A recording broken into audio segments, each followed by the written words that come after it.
Connery, Sean Connery, Oscar winner, icon, and of course, the original movie Bond.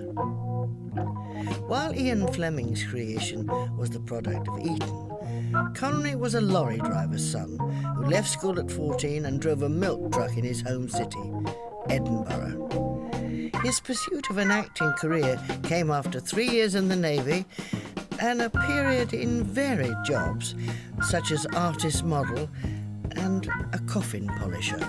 Success was far from overnight, but 4 years after joining the chorus line of South Pacific, he landed his first leading role as a fading boxer in the BBC television play Requiem for a Heavyweight. Sean Connery was on his way. In 1962, he said yes to Dr. No, and for many became the definitive James Bond. By 1964, he was on his third outing as Bond, this time in Goldfinger, and he was being interviewed on a noisy set at Pinewood Studios by BBC reporter Evelyn Elliott. A few minutes ago, you were having a pretty tough time, I saw, in a dungeon. I'm glad you fought your way out to talk to us. Do you find this side of filming particularly strenuous? Well, no more strenuous than some of the digs I was in Manchester. No, it's all pretty well worked out, and it's not advisable on top of a heavy breakfast or a hangover. Otherwise, it's all right. This is your third James Bond picture, and I'm sure that as far as picturegoers are concerned, they could see more and more, but how do you feel about this yourself? Oh, I think it's splendid. I think it's very good entertainment. They obviously like it, and one every year, 14 months, is a sort of good, healthy issue, I think. Now, James Bond really conjures up a picture of blondes, bullets and booze. Do you find that people expect you to be like this in real life? I don't meet a great deal of people, really. I've been so busy. I'm on my fourth film in 1 year, so the chances of meeting people are pretty remote. And other than going to theatre or going out to a restaurant to eat or something, or driving somewhere, I leave the house 7 in the morning and get back at 7 at night. So the chances of boozing with blondes and bullets are pretty remote. Most Scottish actors start in the north and then come south. So why did you come straight down to London? Well, I doubt very much if anyone in Scotland would have employed me. They employed me certainly for the other jobs, but not as an actor. You know, I hadn't any real experience, and it was more a sort of giggle in London at the to join South Pacific, do the audition. Because at the time I was home on a week, down for a long weekend to London, you know, on holiday from the Evening News to Edinburgh. And so when I got the audition, they said, okay, you can come back in 3 months. So I went back and packed my bags, left Scotland, came back and joined South Pacific. And then it was into television after that? No, I was did a year or so on tour with plays, with South Pacific, came back, did 3 or 4 plays at Q Theatre, which is sort of experimental theatre in London. And it didn't work for about 6 months, 8 months. I think you've been given perhaps the impression that you've been playing James Bond and nothing else, but a film has recently been released, hasn't it, Woman of Straw? Yes, and I just came back from Hollywood. I did Marley for Hitchcock, and I was in Canada the year before last doing Macbeth, and I was in the West End just before that doing a Giraudoux play in the theatre. So, well, afraid you must go, but thank you very much for speaking to us. My pleasure. Bye-bye. Goldfinger broke box office records everywhere. The world succumbed to Bond mania, and Connery was a true Hollywood superstar. When shooting got underway on You Only Live Twice, TV globetrotter Alan Wicker dropped in to investigate the phenomenon and found that perhaps the only person not in love with James Bond was 007 himself. Because of Bond, Connery's a millionaire and perhaps the best-known face in the world. But he remains unaffected and candid and indifferent to his image. To 100 million cinema-goers, he is James Bond, a character about whom he's read surprisingly little. I don't know great. I've only read 2 of the books, 1.5 of the books. Is that so? Yeah, so you know, and I met Fleming 2 or 3 times, and we got on very, very well. I liked him enormously. But they just lacked humor, I thought, in the books. How has being James Bond affected your life? Well, this is the sort of outcome of one of the facets, and that's the... I live in Acton. We have a marvellous house in Acton, wonderful situations. Unfortunately, it's too accessible. It means that people can come, you know, right up the front gate, get in, and it's the only house in the street. It's a cul-de-sac right by a park, perfect situation, but they just come up and sit on top of the cars or come in the gate, knock at the door. It's too easy, you know, and it's the invasion of one's privacy, and I don't believe any of the rubbish about the price of fame or all that sort of jazz. I don't go for that at all. Have they been unpleasant? I mean, are people unpleasant? As a rule, no, but you get some real head cases that come round and have the most, you know, sort of absurd requests, like, it would be marvellous to come in and have tea, or could we come in and take some photographs, or could I sign on your wall, or, you know, juvenile, insane ideas. And there's only one way to solve it, is something practical, and that is not to be there. There was one cutting I read about you. It said you were relaxed and informal to the point of falling apart. Yes, that's true, at times. Well, Particularly when I'm drunk. No, that's quite endearing. I see nothing wrong with that, actually. Yeah. But No, it I also hate- said you weren't living up to your image. Yes, well, Perhaps you weren't grabbing girls in bars, perhaps, you see. would they pay the fines if I lived up to the image? Most men will find it hard to believe, but Connor is tired of being James Bond, of earning $1 million, plus a hefty percentage of the profits for each film. So within his properly numbered hotel suite, Cubby faces the fact that this could be the last Bond film, unless they can produce a new 007. It won't be the last one, under any circumstances. All due respect to Sean, who I think has been certainly the best one to play this part.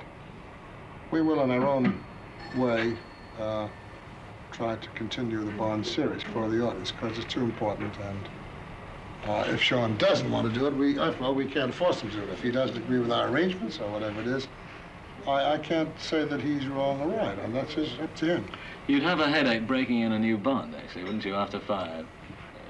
Everything is a headache, making a picture. Yeah. But you have to be determined to find a way to do this. And if Sean doesn't want to do it, and he has a right not to do it, this won't stop us from making another Bond, because the audience out there want to see it. We present what we have for their approval. So Bond is going on. It's going to be like Sherlock Holmes. There'll be other Bonds to come. We think so, yeah. Connery was bored with Bond. He wanted to focus on other films and announced that You Only Live Twice was the final time he would play the secret agent. His replacement, George Lazenby, and the film On Her Majesty's Secret Service were not considered successes. So Connery took a then unprecedented paycheck of over $1 million to return to the role. He gave all the money to the Scottish International Educational Trust, as he explained in an interview on the programme Film Night. Sean Connery, after an absence of 4 years, what brings you back to James Bond? Well, I started 3 years ago a trust in Scotland, the Scottish International Education Trust. And I had an opportunity in doing this film, Diamonds Are Forever, for an amount of money for the trust, which I can't disclose now on the program, but it was my fee. And we'll have a press conference, I think it's on September 4th or 5th, with the announcement of the actual amount.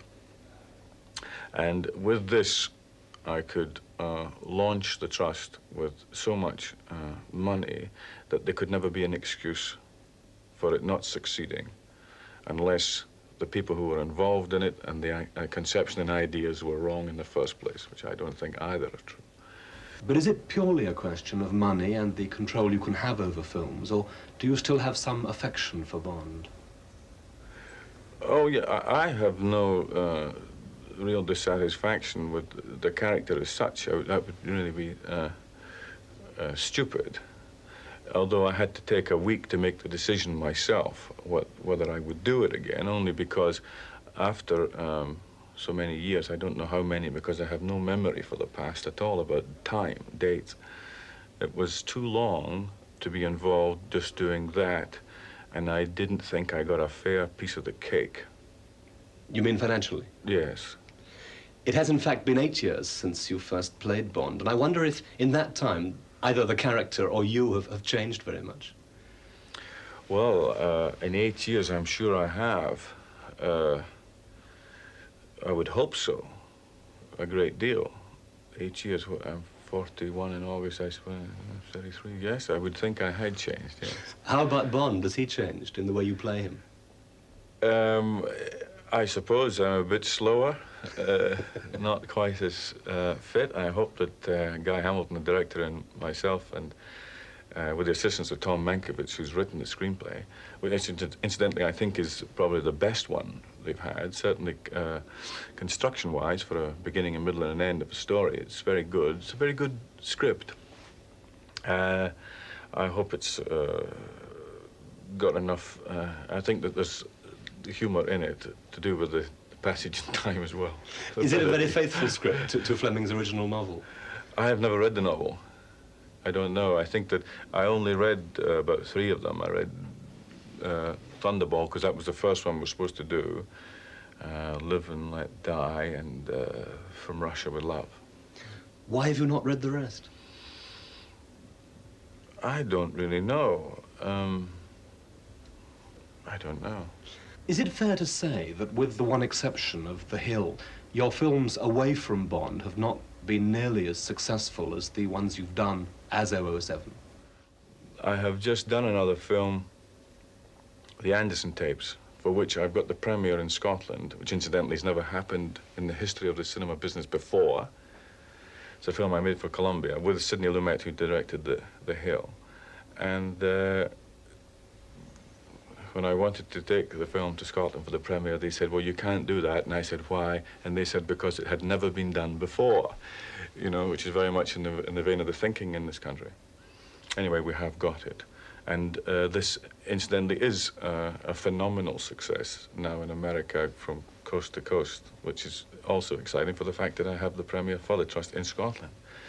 But that was, I was referring to that merely because he had directed The Hill too, which was the sort of, I suppose, the yardstick one would use for, considered a success for me as an actor, and quite a considerable commercial success because it was black and white. And of course you're a businessman now as well as an actor. You have a number of interests in banking, among other things. So how important is being an actor still to you? Well, I've always maintained anyway that I wouldn't want to be just an actor. You know, so I mean, I'm a director of a bank, I'm in board of directors of industrial communications, and I have interest in the second. I've got a 50% own in a second-hand car business down the East End, and I have a production company and a few other odds and ends. Getting back to Bond himself as a character, to some people he's a snob, a bore, an exhibitionist. To others he's the great escapist hero of all time. How do you feel about him as a character? Well, I think that I've got way past all that since the initiate Dr. No, you know. It's like if you've made something and you leave it around and somebody picks it up, and everybody will pick it up and see it as something else or look at it in a different way. And I don't think there's anything you can do about it after you've done it. And having committed oneself to doing it that way initially, apart from a few bits and pieces and some subtleties that go in for the aficionados, it's very much the same character. But do you think that, in fact, the golden Bond years of the mid-60s, when his name was on every aftershave lotion, every child's toy, are now really something of the past? Oh, possibly. I mean, I wouldn't know. I mean, it's perfectly possible that the cycle has ended. And I'm just glad to think that we have the money in the trust. But now, as you say, this is your own 6th Bond film. There have, in fact, been 2 without you, if you count Casino Royale. Yeah. That leaves, by my reckoning, 5 Ian Fleming novels still unfilmed. Is there any chance that you'll be turning up in those too? No. I came back for the one. That was the understanding. And I'd do the one, and I've got other things I want to do, you know. I mean, I have no desire to have £100 million. 50 million pounds at all. I know exactly what it is to be without money. I know exactly what money is to me. And when I know that, and I know a large percentage of myself, and I know which way I'm going. Connery knew he'd never shake off Bond completely, but over the following decade he enjoyed his freedom from the role.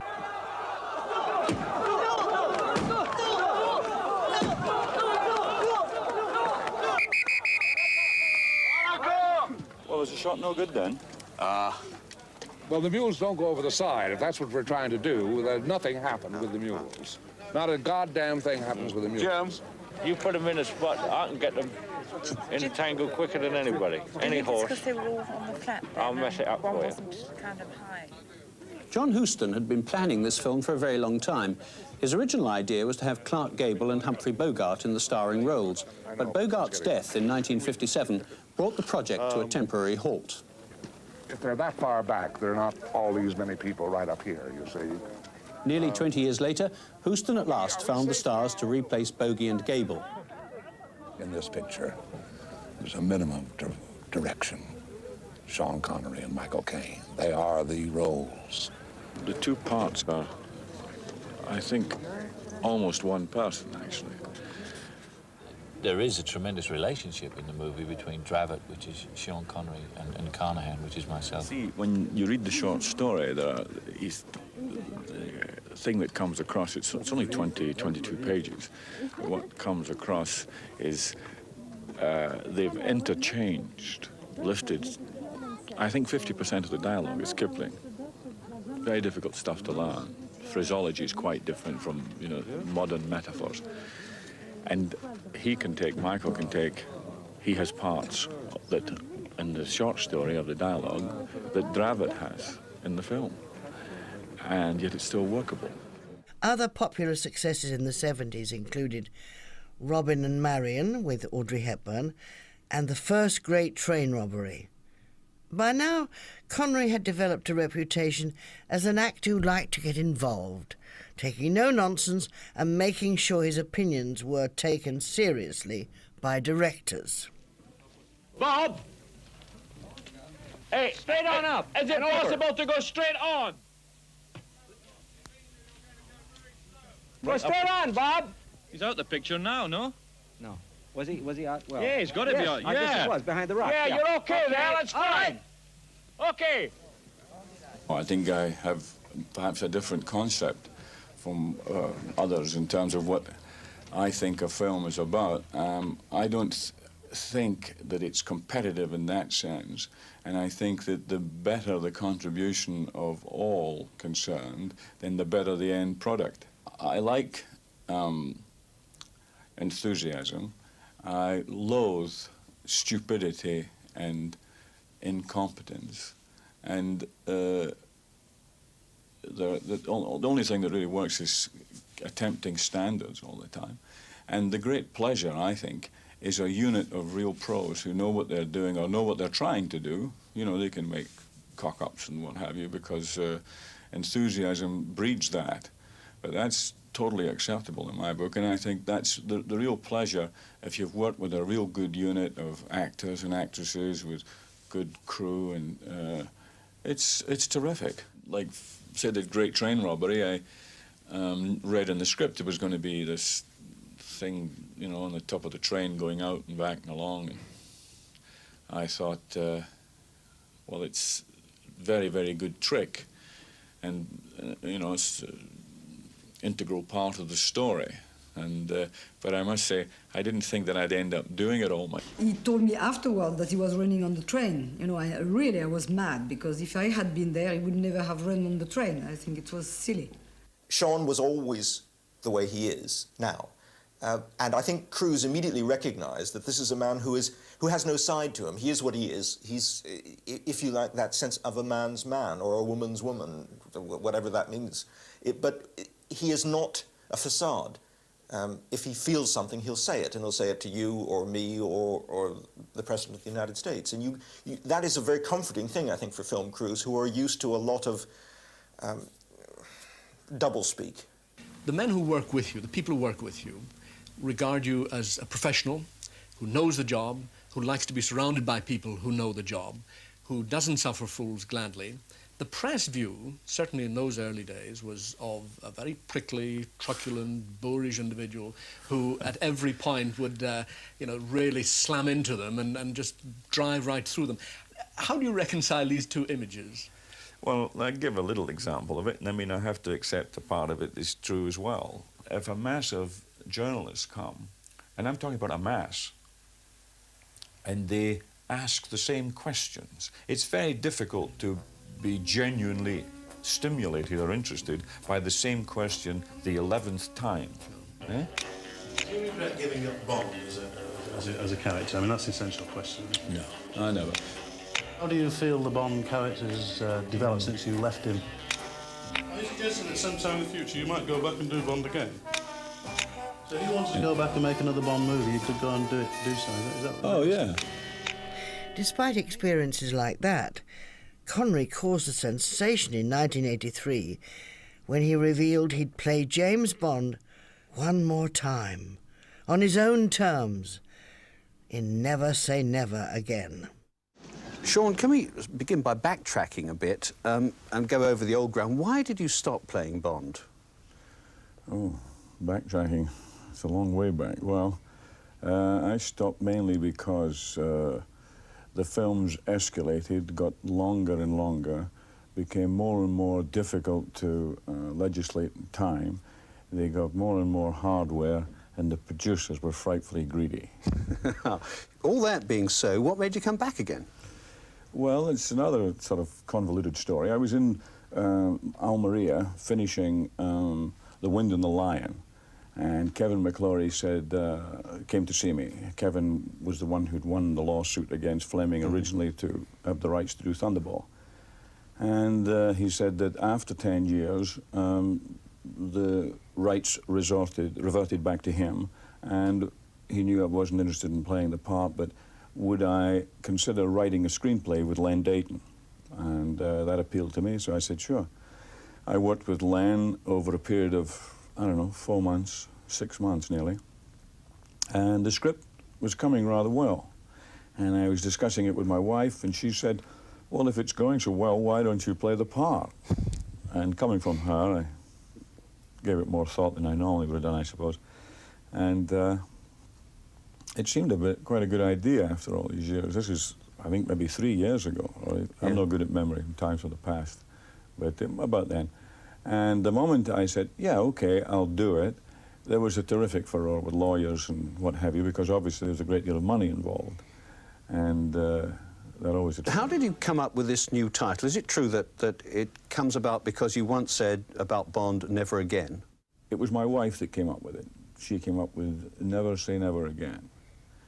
And then after hearing it a couple of times, then she's saying, you know, you did say you'd never do it again, and here you're doing it, and what have you. And there is no question that it worked, and it works so well in the French, jamais plus jamais, and in Italy it's mai dire mai, you know. Oh, well, these are important considerations, aren't they? You get the title right everywhere. Well, also it writes a song, you know, it makes for the music, and then that's something else that takes it on. Incidentally, the producer promised my wife a sable coat for the title, and she's never received it, so I'll have to take legal proceedings, I think. Indeed, yes, I hope he's watching. Yeah. You have the reputation, Sean, of being about the least vain of actors. I mean, for instance, you're not wearing the rug now. Are you planning to extend that into playing without the rug, or is it just rug when you need it, rug when you don't? Yeah, because, you see, it's like, I was asked a question, I had to think about it the other day. Why do you wear a wig? Why are you not wearing a wig now? Or something. Well, first of all, it's a personal choice. I don't like wearing a hairpiece. I don't like sticking a false beard on. I would rather grow a beard. Unfortunately, I can't grow hair, so I'm stuck with that. But equally so, like The Wind and the Lion, Robin and Marion, The Man Who Would Be King, I chose not to wear a hairpiece. 5 Days, One Summer, I didn't wear a hairpiece because I dyed my hair white for The Man Who Would Be King, for 5 Days, One Summer. But that was because it seemed to work for the character in the film. And then on other parts, like Murder on the Orient Express, one got a better look for what one was after with a hairpiece. And the same applies with Bond, of course. Well, exactly. And, you know, we tried the other ways, and it just looked wrong. Were you inhibited in any way by the fact that when you were making Never Say Never Again, Roger Moore was making Octopussy? No, I made it quite clear at the outset that I was not in any way going to get involved in any silly race or any hype in terms of rivalry or whatever. As you know, as you well know, I've known Roger 20 years or so. In fact, we started around the same time, and I bumped into Roger in St. James's, and we had, you know, he said, "What are you doing? Where are you going?" I said, "Well, I'm going off to the Bahamas." He said, "Well," he said, "I'm going off to India," and, you know, this kind of chat. And I did say to him, you know, they're going to try and play a sort of hype business, but you shouldn't really pay any attention to it. And we didn't. In fact, I haven't seen Roger this time, but we saw a lot of each other in London because we were both filming at the same time. Yeah. We had a couple of, in fact, one of the best parties in London at the same time, when all the boys were in town. Michael Caine came in, and two James Bonds. Yeah, we never talked very much about the film. You'll no doubt be delighted to know that in a recent poll, I think it was 62% of men and 56% of women preferred you as James Bond. Well, you can't fight intelligence. Indeed you can't. Is there the possibility of another Sean Connery Bond, or is this really never again time? Well, I tell you, I've been involved in this for 2 years. And I don't know, I don't think I'll do another Bond. I mean, I'm really very tired. I haven't, it's the first time, I think, in I don't know how many years, where I don't have any kind of game plan about a film or a couple of projects. I did a film for a young guy, Stephen Weeks, the Green Knight. It's now called The Sword of the Valiant, and that's the only other thing that's still to come out. But I haven't fixed, I've turned everything down and gone back more to reading again, which I'm finding... You're not hinting that you're going to give up this acting game completely, are you? No, I don't think I will. I'd like to find something to direct. That would sort get me back and excited again. I'm sure it's just a phase, and it comes with age, I suppose. But I really think that they should make a 35-year-old young, find a good actor, different, like some like this, what's his name, Mel Gibson, that sort of actor who can do that. That's what they want to find, I think. A new James Bond, a younger James Bond. Yeah, definitely. By the mid-80s, Connery had been one of the world's biggest stars for a quarter of a century. So when Steven Spielberg wanted someone to play the father of the biggest action hero of the time, there was only one real contender. Sean Connery says he was attracted to the role for a number of reasons. The kind of epic proportions of it, the fun of it, it's got a lot of style, I think, and I like the idea of being the older guy, having done a lot of it in the earlier days with the Bond films and that, and figured it would be fun, and what I like very much is he's a very enthusiastic and a total pro. Right to there is good. So, Sean comes in first. Ready for the move? Yep. Here he comes. The film is directed by Steven Spielberg. Although his decision to cast Sean Connery as Indiana Jones's father came as a surprise in some quarters, to him, the choice was obvious. Who else could possibly play Indiana Jones's father, except someone with the charisma and the kind of, strong presence as Sean Connery has shown. Earlier, people said, are you making a movie? Is this Indiana Jones meets James Bond? And I said, no, nothing of the sort. This is Indiana Jones meets the strongest father alive, and how they reacquaint, themselves with each other after many years of estrangement.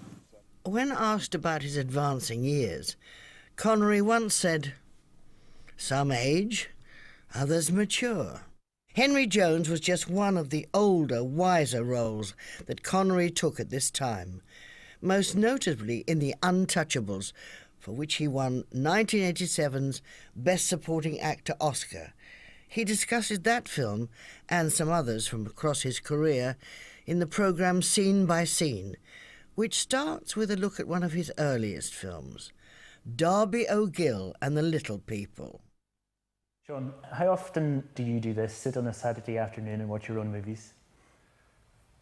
Rarely. We're going to watch films from throughout your career, a real work of art here. Let's have a look.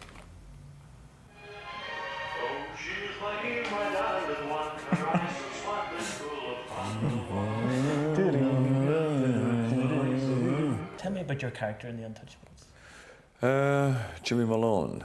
He was, again, somebody who was so cynical about the whole Al Capone, what they were all trying to do, and nobody really understood how you were going to deal with such venom as the Capone regime. Yes. He understood how it would be done, but he wasn't in a position ever to do it. The graph, as it were, for him was a guy who suddenly got a chance very late, near retirement, to be a main feature player in turning it around. And so he got more and more up and up as the movie went on. Yes. Let's watch it.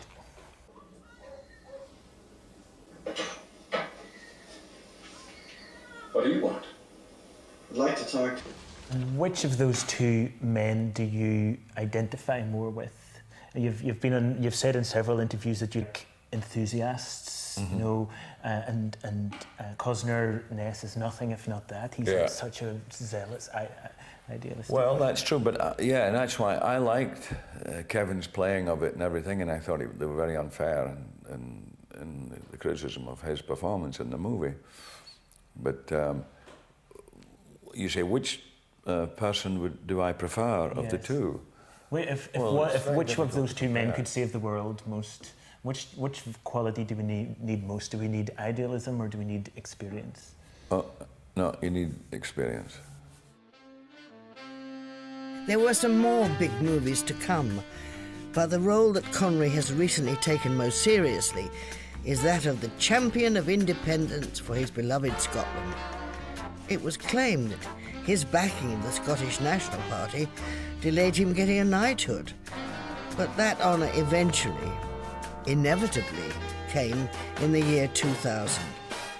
And whilst Connery's last film, 2003's League of Extraordinary Gentlemen, wasn't one of his finest, the title was apt.